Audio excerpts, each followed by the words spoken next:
There's a wallet. What's happening, road dogs and highway hounds? We are broadcasting live. Wow, that's pretty cool. I've never been on a live broadcast. Not that I know of. But Nice. it's a special occasion, so I'm wearing my favorite hat. Can you see what it says? Looks like the Walmart hat to me. Yeah, it says white trash. Always. Always, and what it says here, it says always low standards. Oh, nice. Always. I just saw like the Walmart low prices always. Yeah. And then here, Something little or less. we settle for less. Nice. Then on the back it says unvarnished 100% pure white trash. I've had this hat. I've had this hat for so long, man. It's crusty. It takes a week to get it off your head because it sticks to you. Nice. Time to put it in a washer. Oh wow. Oh, well, everybody knows who I am. Now, Chris, you're my brother from another mother, and Yeah. you want to. Well, Chris, you're kind of a technology guy, and I've been talking to you about Bitcoin and Litecoin for a while now. And then yesterday, you finally got your first one from me, the day that Litecoin finally goes on GDEX. But I'm a non-technical truck driver, but why don't you explain a little bit about yourself and kind of introduce yourself and what you know and stuff like that. All right. Well, I'm an IT guy, and I guess I could say I understand technology more than most. And learning about Bitcoin, Litecoin, it doesn't just kind of fall in place. It's not that easy. I guess there's going to be quite a learning curve. Oh, sorry, I got to look at the camera.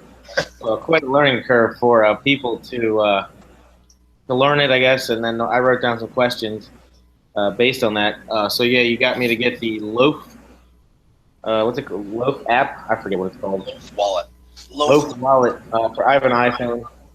Some people say, unfortunately, I have an iPhone or whatever. Maybe Android one day, but so I got. He sent me, I don't know, a couple bucks in Litecoins, and we have them here on the phone. I played with that. I transferred from the iPad to the iPhone, that kind of thing, which is pretty nice. That's part of the technology question is ease of use. I'm jumping to my second question anyway. For people to use this, ease of use is going to have to be up there on par with cash or credit cards. And that comes into another question. Would be like, where can you spend this money? So now I have quote unquote money or a store of value on my phone. What do I do with it? And I Googled that, and there's not many places. It's not like I can go to a vending machine and spend it. So these are the kind of questions that a layman like myself would have. Right. So, yeah. So you got your. Well, first of all, you were kind of reluctant to. I don't know. You're kind of like, blah, blah, blah. And to me, that's always interesting because I'm so like not into computers. I, just loathe them pretty much, and whenever I talk to somebody about computers, I always end up talking to them about Bitcoin because that's about the only thing I know about. And then it's like you like computers and you don't like Bitcoin and Litecoin, and I'm like, what in the world planet are you on? Man, that's like the coolest thing going on with computers. But yeah. What was your what was you just not interested or didn't understand it, or why were you so reluctant at the beginning? The security aspect, that would actually be the first question. The security of the wallet on the cell phone, or in this case, it would be on my computer where I started. And we talk about that too at length. If there's a virus on your computer, it can be watching for these codes to fly by, things that it sees that it recognizes as Bitcoin or Litecoin wallet addresses, and of course, it'll send that code out to the hacker, let's say, whoever's watching for that address, and boom, they can steal all your money. So there's some security concerns there. And yeah, I'd say I was reluctant to put real money in there, which is the only way to play. Just like a lot of other things in life, you can't really try it for free. You gotta just put money into it and basically go and test it out. So that's what we're doing here. And I've noticed that I haven't done anything with these Litecoins yet. I've just moved them around from iPad to iPhone, and all I've done so far has been charged all these fees to do that. So I haven't been able to purchase anything quite yet. Yeah, I'm not too much into the purchasing of anything. I look at it really as gold and silver because of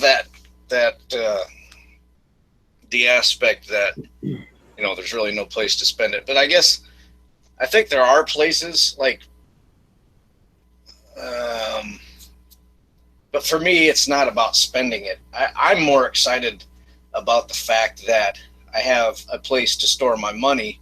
Mm-hmm. That's not that is not going to lose value in 10 years.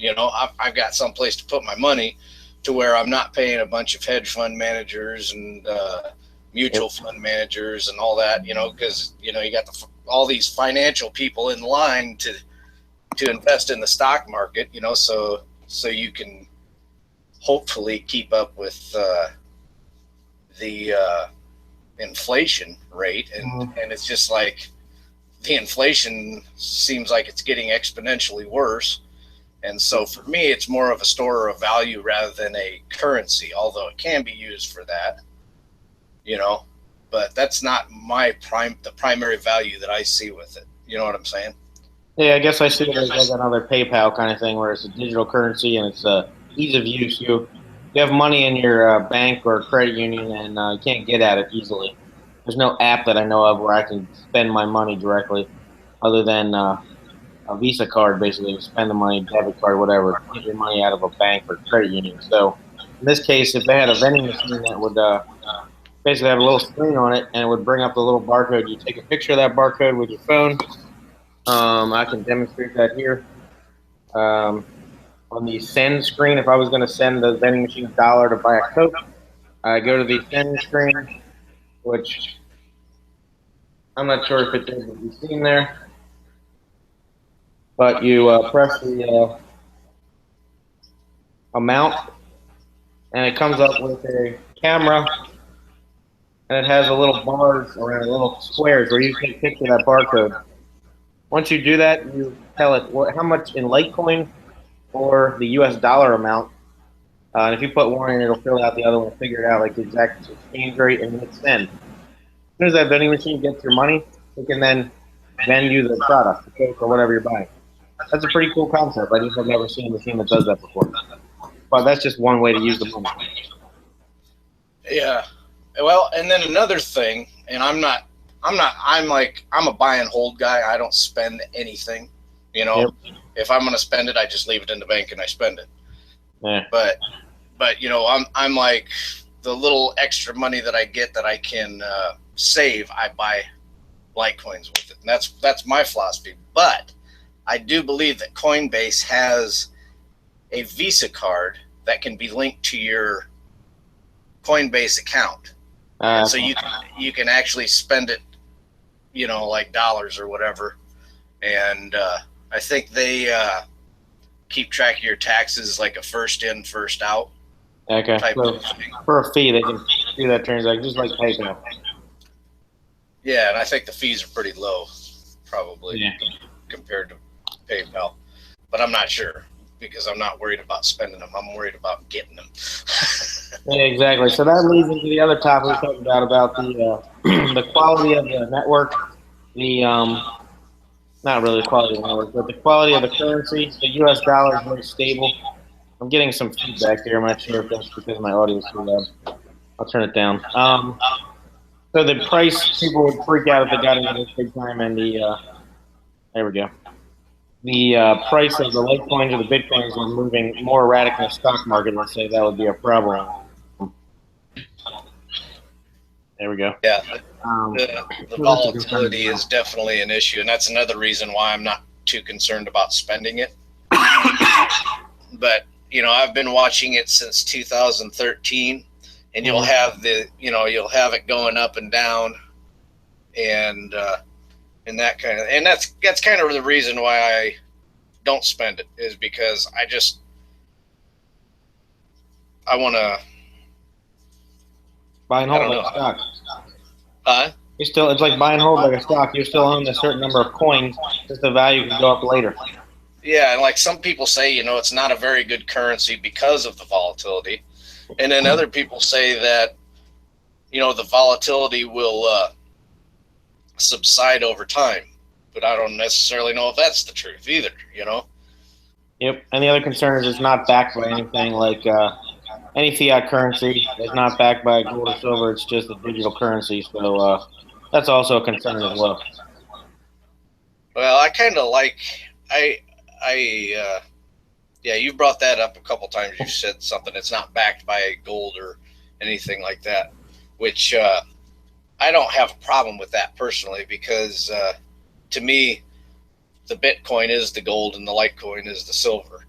Yeah. It's digital, and it could vanish, but I don't see it happening because I've been watching it since what 2000 something 2000 probably about 2011 something like that. Okay. And it's just the more I get, the more I've watched it, it's just I get more comfortable with it, and I don't know if that's necessarily a good thing or not, but I believe in the network and the power of the network because like you downloaded the QT client, right? Yesterday. I guess that's what it's called from Litecoin.org. Yeah, so you downloaded the full client. So you just downloaded all of the entire blockchain. So that's basically you're downloading the ledger. So you downloaded that entire ledger. So when I think about that, okay, so everybody talks about the EMP, okay, and it takes out America, right? Well, what about Australia? So there are nodes in Australia that have the entire blockchain on it. And that's another reason why I like the buy and hold thing is you buy it on a block and your ledger entry is on this block that's a year old or something like that. Okay. And all you got to do is reboot the network, and all of those transactions are still there. You may go down for a time. Yep. But your ledger entry that you own X amount of Litecoin is still there. True. So because of that, you'd have to wipe out every hard drive on the planet, and totally somehow. And I don't worry about that happening. You know what I'm saying? Yeah. It's an interesting concept, I guess, but yeah, I guess that's another concern people have is what happens if something happens to the internet. But I guess yeah, it's pretty obvious that if something were to happen major, they would try to get it re-hooked up as soon as possible. In the U.S., we have really good internet connectivity. Third world countries, not so much. And yeah, we talked about the other payment methods other countries use the other day. I guess you said Kenya. I forget the name of it, but they use apps to do the same thing, which I saw in 60 Minutes. There was an article, a news magazine, if you will, that they do theirs with SMS messages. It's not that they're using PayPal, or sorry, Bitcoin or Litecoin. They're using SMS messages to send money around. I'm not sure how that works, but I guess if they got into the Litecoin or the Bitcoin on their phones, that it would be a comparable system to what they're using now. Yeah, that's M-Pesa. And okay. And from what I got a buddy who's from Kenya, and from what I understand about M-Pesa, and it's not from him, it's more from other research, or I don't want to say research, but other screwing off watching YouTube.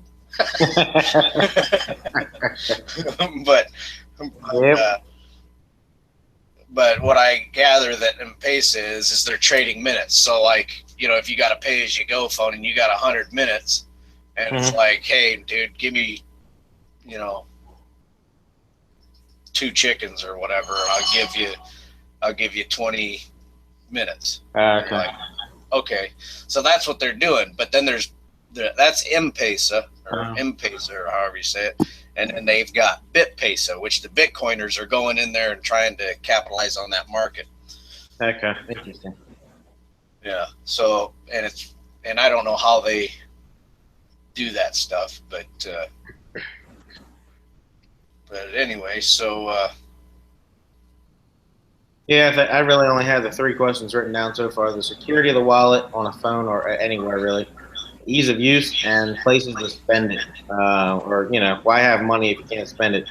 So, or right, a store of value if you're not going to. What you said, we're clearly looking at this in different ways. I'm using it to, yeah, I would store some, but I want to be able to buy things too.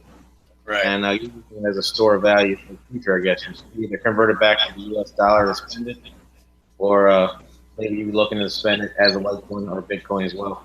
Yeah, there are places that do take it. I can't remember, but there's like websites. I've seen a website, localbitcoins.com, maybe. I can't remember what the name of the websites are, but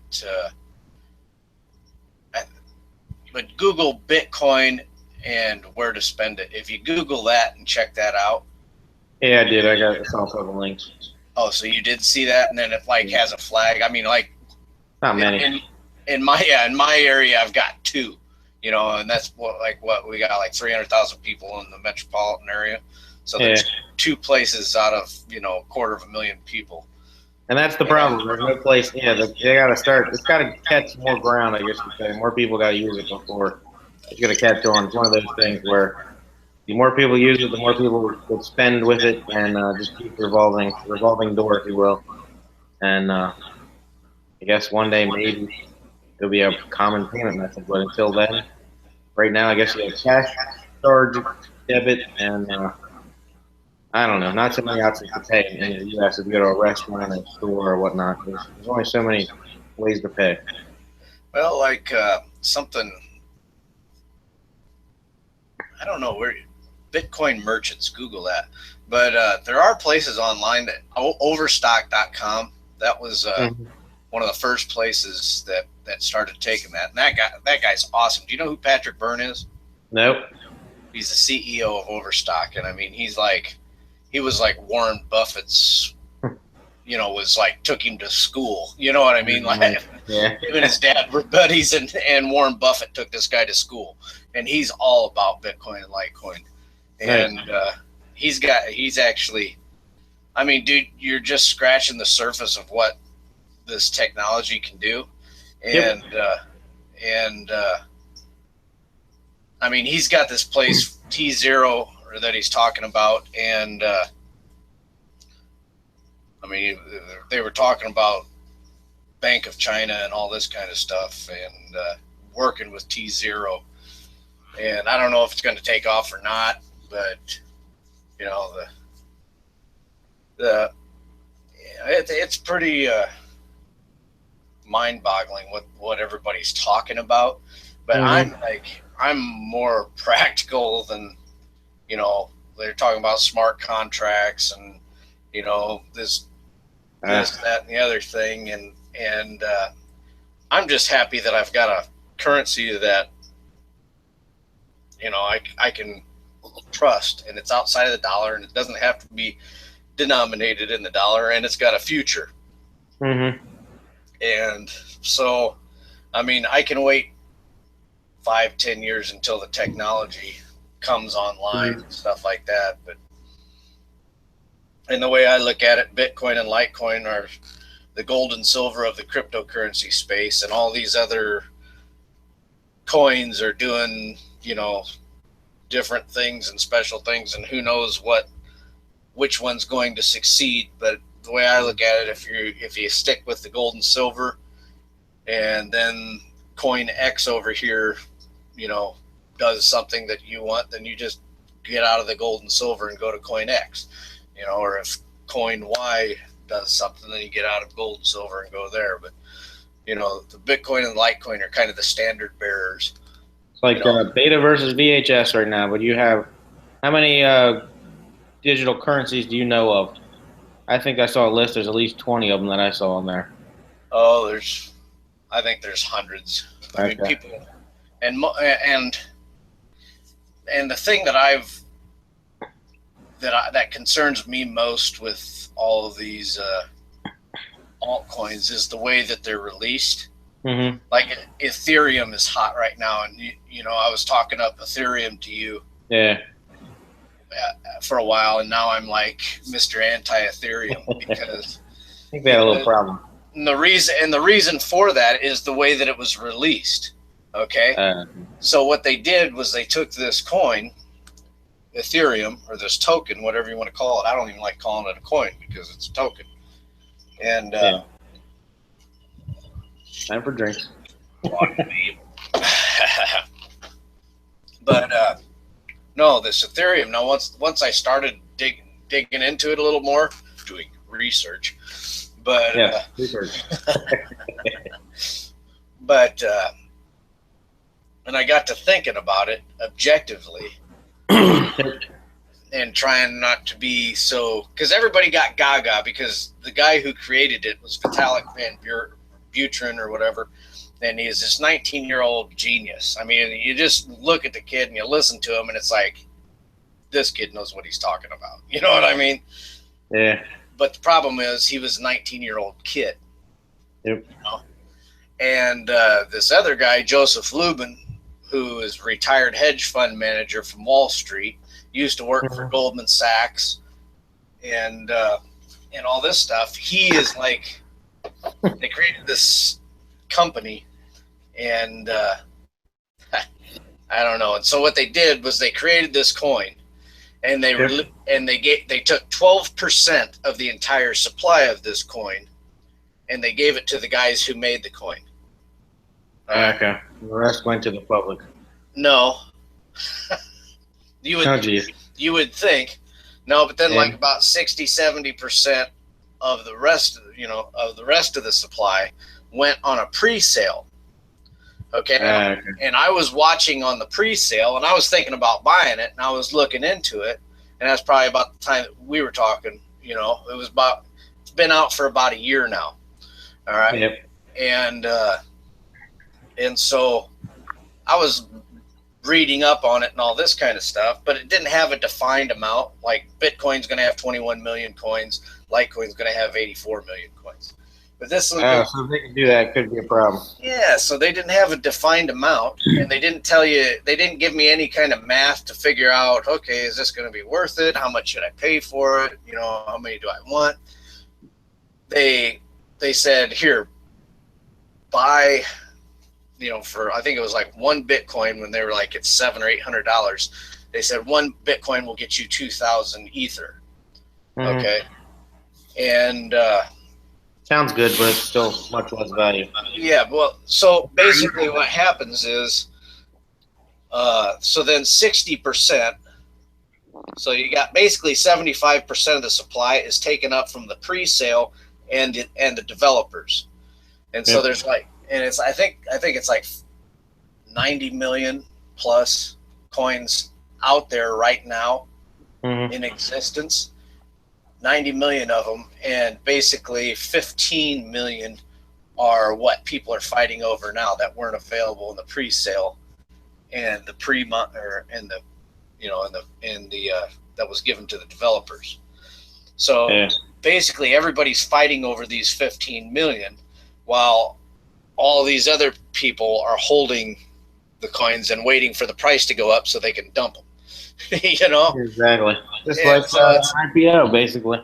And so, like you coming into it now after the release of Ethereum, you have no chance to get into the pre-sale, and so it's not fair, or maybe it is for you, or whatever. But I mean, does that appeal to you that you get to fight over 15 million when everybody else is holding the bag? I mean, no, not at all. That's I mean, it sounds like a stock IPO where they let the big guys in the suits get the nice low prices in the beginning, and then everybody else jumps on board. The price goes up, and then they sell to you, and they're gone. They make a bunch of money very quickly. Yeah, and that's Ethereum. And everybody's seen that. Everybody watched Bitcoin go from, like when I first started looking at it, it was like $3.50. And now it's worth $600. And so everybody's looking at this Ether, and they're like, this is going to do the same thing with Bitcoin. It's going to go to $600. And so they're all like, and it's just like, you can fool some of the people some of the time, but you can't fool all the people all the time, So that's Ether, and that's like bigger than Litecoin right now. But I think in time that's all going to be fleshed out, and I mean, everybody can exist on their own, but I guess most people are going to go with, just like anything else, they're going to go with one or two big names, and that's where all the money's going to be. Basically, the rest of them are just going to be tiny compared to it. Right. And like I say, your vending machines, your stores, I guess technically they could accept 100 different forms of digital currency, but they're probably not going to do that. They're going to pick a couple that are the biggest ones and go with them. It's just beta versus VHS over again with 100 or 200 options instead of two. I look at it as MasterCard and Visa, and then you got American Express, and then Diners Club, and then everybody else. And Sears and those kind of things, you know what I mean? But, and that's kind of the way I look at Bitcoin and Litecoin. They're the MasterCard and Visa, Yep. And then hopefully the fees are much lower. Yeah. And, we want consumers. And the way that Litecoin was released was that the guy who did it, who modified the Bitcoin code for Litecoin, the way he did it was he posted it on whatever they post things on. I'm not a poster. A digital forum, probably. Yeah, like on a forum. He posted on the forum. He said on X date at such and such a time, we're going to release this. Here, go to this website and download the client like you just did. Yep. Or the mining software or whatever, however that works. And he says, and do a test. They'll do a test run, but at this time it's going live, and everybody can jump in and start mining Litecoin. And to me, that's fair. Yeah, everybody's equal then. Yeah, that's fair. And the cool thing right now, like for me and you, is that Litecoin is only $3 or $4 now because, it just went up a little bit. But yeah, I mean, look, it's changed, I guess, overnight. It's always changing, like the stock market. Well, it's hard for me to tell because I took the money you sent me, the currency, I guess you call it, and you sent it to the iPad. I put the app on the iPad first. Then I sent a very small portion of that to the Windows app, and it still lives there. And then I sent the rest to my phone. So basically, I forget what the total amount was. I guess it says 2.3 right now. I said 2.5. I think it was like $10. Yeah, it doesn't show me the Litecoin price though. It just tells me how many I have. This application is very basic. Because I guess they just got it approved for iPhones. There's not much in there. You can send, you can receive, you can see your transaction. That's about it. Yeah. Yeah. It's have you looked into the paper wallets at all? Light address. Well, I got the link from you yesterday, and I have not printed the page yet. No. Yeah, you don't want to print them when your hard drive is on there because you might have a virus that's looking for. What I want to do is I want to get like a little. I don't know what you call them, a little printer, like for printing receipts. Yep. And hook it up to like a Raspberry Pi. Ah, yes. And then download that whatever that client side thing is at liteaddress.org and bitaddress.org. Download that, put it on there, and then it just spits out paper wallets. That's what I'd like to have. Well, if you're going to have this video out there for people to see, a lot of people are going to say, what's a Raspberry Pi? Actually, I have one here somewhere. I guess I should have thought about that right before we started this. Okay, I have a Raspberry Pi right here, actually. This is an older model. But if I can get the lid off the case. This is obviously the first one I bought. I believe they are $25 for the old model, and the new one I bought is $35. Okay, so I cannot get the case open right now. But anyway, the Raspberry Pi is, this side has an HDMI out for your TV, and this side has the old yellow, like your Nintendo 8-bit would have, and a sound card coming out of it. Here's the network port and two USBs, one for keyboard and mouse, or you can get a hub if you need a keyboard and mouse and a network, a wireless card. And on this side is the 16 gig hard drive, if you will. So that's it. You boot up this thing and get a desktop, and yeah, you can surf web pages, and basically it's a $25 computer that was built for college students, I believe it was. Basically, it's built for tinkerers, people that you can control robots with this. You can do all kinds of crazy stuff with this. But I'm also a ham radio operator, and there's a lot of tinkering, if you will, with these little toys. We do a lot of projects with radios.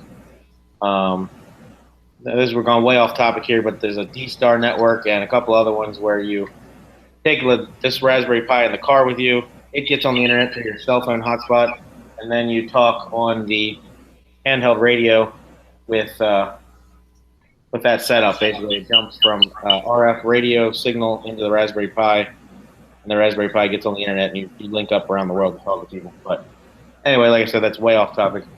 But I bring it up because printing on the Raspberry Pi could be interesting if you just plug a random printer in there. As you all know, when you put a Windows or a printer on a Windows computer, a lot of times it works because the driver's there. If there's no Raspberry Pi driver, then that could be a problem, and then you wouldn't be able to print. So that would all have to be figured out in advance, I guess you could say. And that's why I hang around people like you. And I haven't looked into printing on a Raspberry Pi yet, so I'm not sure. Can't fix it with a hammer. I could fix it with a hammer. I'd be like, stupid. Exactly. So that's all future stuff. I don't know how. I'm sure I'll print my first paper wallet from a real computer, and it's not going to have much money on it anyway. So steal it. You know what? If they're going to do all that effort to steal like $1, then go ahead. Yeah. Like I've seen people, and on YouTube, I've seen people, you can probably do this. You take your hard drive and you unplug it from your computer, and you boot it from a bootable thing or something, and then you stick the USB drive with that liteaddress.org or bitaddress.org thing, and you can print paper wallets apart from your hard drive. So. And you're into security and all that kind of stuff, so you would understand that better than I could. I'm sure you can think about it for a while. And yeah, well, the easiest way would just be to explain it is little USB memory sticks. It's gonna have all these props here next to me. So you got your little. I think I bought this for $6 at Walmart. Back to school special. SanDisk. I think it's 16 gigs. Plenty of space to store all kinds of paper wallets, PDF files, Word documents. You take everything from your internet-connected computer, you put it on this, you walk over, it's called SneakerNet, to your other computer that's not on the internet, never been on the internet, and it has a printer. And you can print your files out as long as the virus doesn't follow from computer to computer on this memory stick.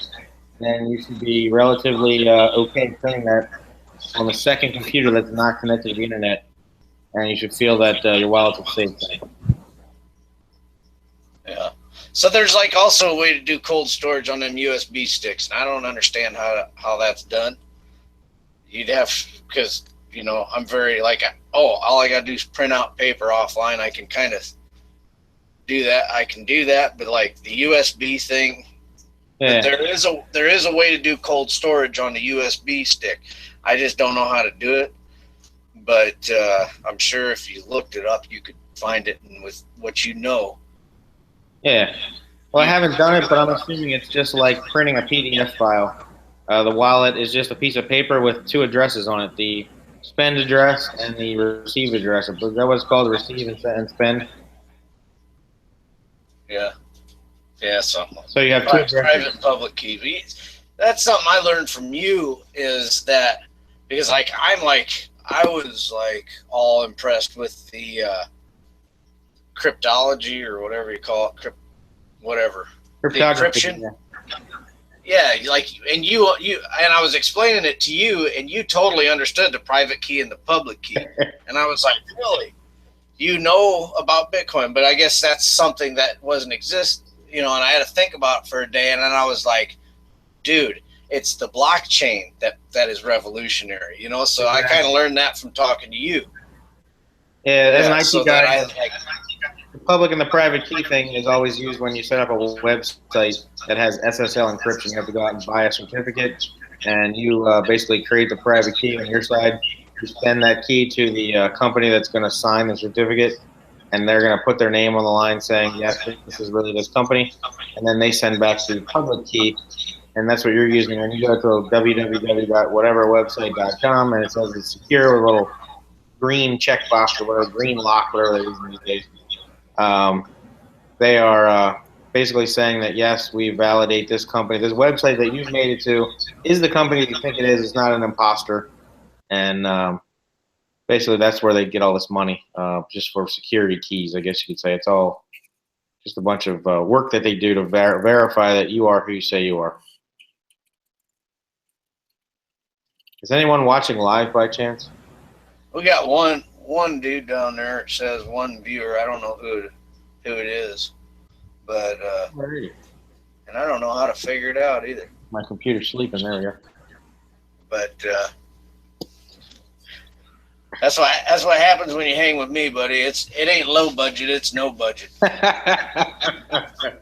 No budget, no skill, no talent. Down there. What's that? It's no budget, no skill, no talent. We just pull this chain and let her rip. Yeah, we're winging it all right. You ever hear the words come out of my mouth? Hold my beer, watch this. I'd hold my beer, but I'd step way back. Oh, man. No, but I think that was pretty good. But we should do this maybe on a regular basis. So as you come to discover and learn stuff, you can kind of come back and, maybe somebody can help learn with you. I know I learned with you, and and I mean, I've been hanging around the stuff for a while, and just like the encryption stuff, it's like, oh, it's not the encryption that's amazing, and it was amazing to me, but you get this stuff.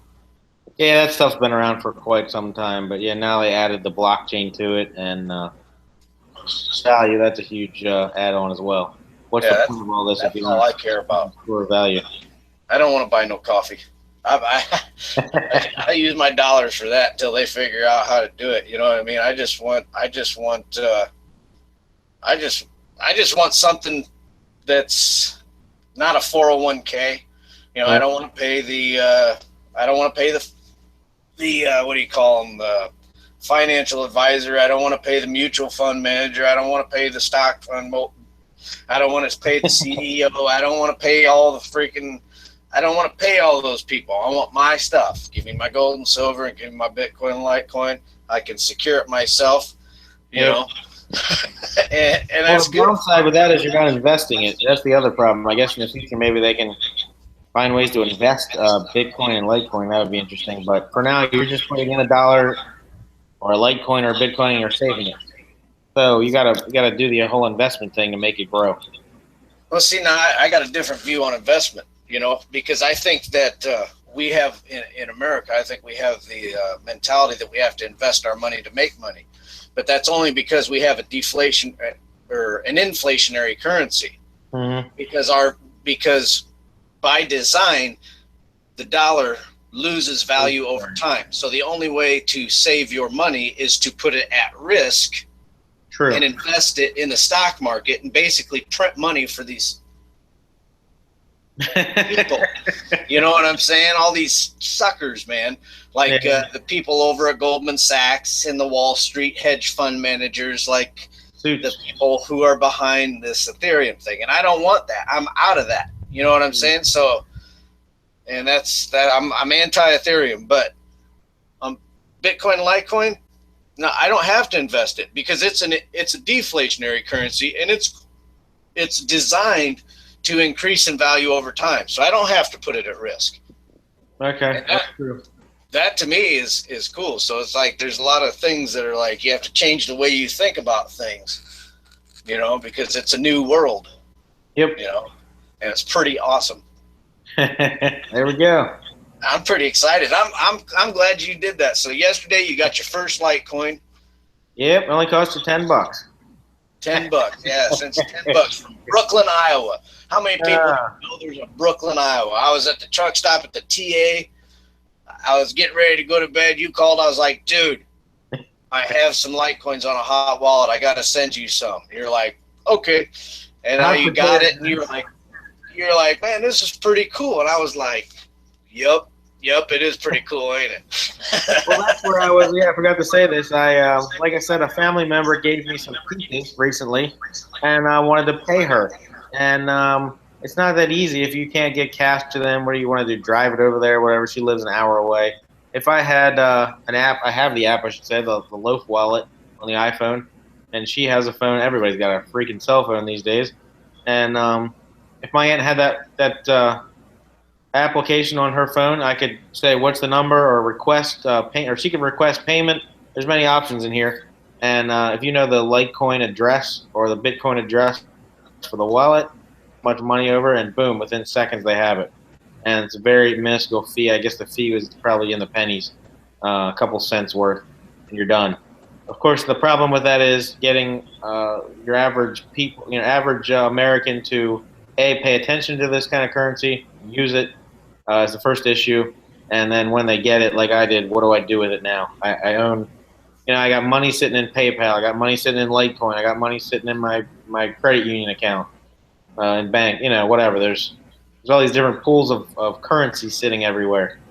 And I guess some of us want to kind of combine that and keep it in one place or two places, but not have all these different types of currency sitting all over the place. But I guess the other thing is ease of use, and I know you're going to tell me Coinbase is the magical answer, and I guess that's what you do, like a PayPal. You have a system that converts from the digital currency back to U.S. dollar, and boom, you got your money. Done. Yeah. Yeah, it's not really easy right yet. There ain't no doubt about it, But Coinbase is probably the biggest one out there that's got the stuff. I actually did sign up for a Circle wallet, and I've been kind of messing around with that, and that one's a lot easier than Coinbase. And then I went to, there's another one, Bit Go or Bit something, Bitstamp. I think Bitstamp. Okay. And I went to sign up for that sucker, man, and it was just like, whoa. It was like, your passport, I want bills, your electric bill and all this stuff, and I'm like sitting there going like, yeah, I don't think so, man. Yeah, that just makes it too hard. So, yeah. Like I said, this app is very simple. If they could build that into the app, yeah, there's going to be a fee somewhere to convert that money. Fine, that's what the person's going to do. They'll gladly pay 5, 10 cents in fees to get that money to be dumped into their bank account, and they're done. Yeah. And Circle was probably the easiest one. www.circle.com. You put your last 4 of your social in, and that was about it. And it was pretty easy. You only have a $300 limit with Circle, but you can, I guess, grow that. I guess it has something to do with taxes. I'm not sure. Yeah, well, yeah, they got all these know your customer things, but Circle was definitely the easiest one out of Coinbase and Bitstamp or Bit whatever it was. But no, I think that pretty much sums it up. So let's do this again sometime, like in a week or so, and just kind of, you get farting around with it. And you tell that one viewer to come back then. Yeah. Yeah, I wish I could somehow see who that was, Now they're gone already. Okay. Yeah, way to go. You scared them away. No, they're still Oh, well. All right, well, I guess we're done then, and I guess hang up and then call me back, and we'll talk about our first live broadcasting hangout. Yes. All right. Well, I guess that's it. Sayonara. I probably won't see you tomorrow. Well, actually, I probably will. Until next time. I'm kind of a YouTube junkie. I'd be out on the road. I'll be driving down the road, and I'm like, I'm making a video. It's like, hit the button, and it's like, what's up? But, as long as you got unlimited data, you're good to go. Yeah. All right. Like, share, and subscribe. Thumbs up is cool, and that's it. All right. Adios.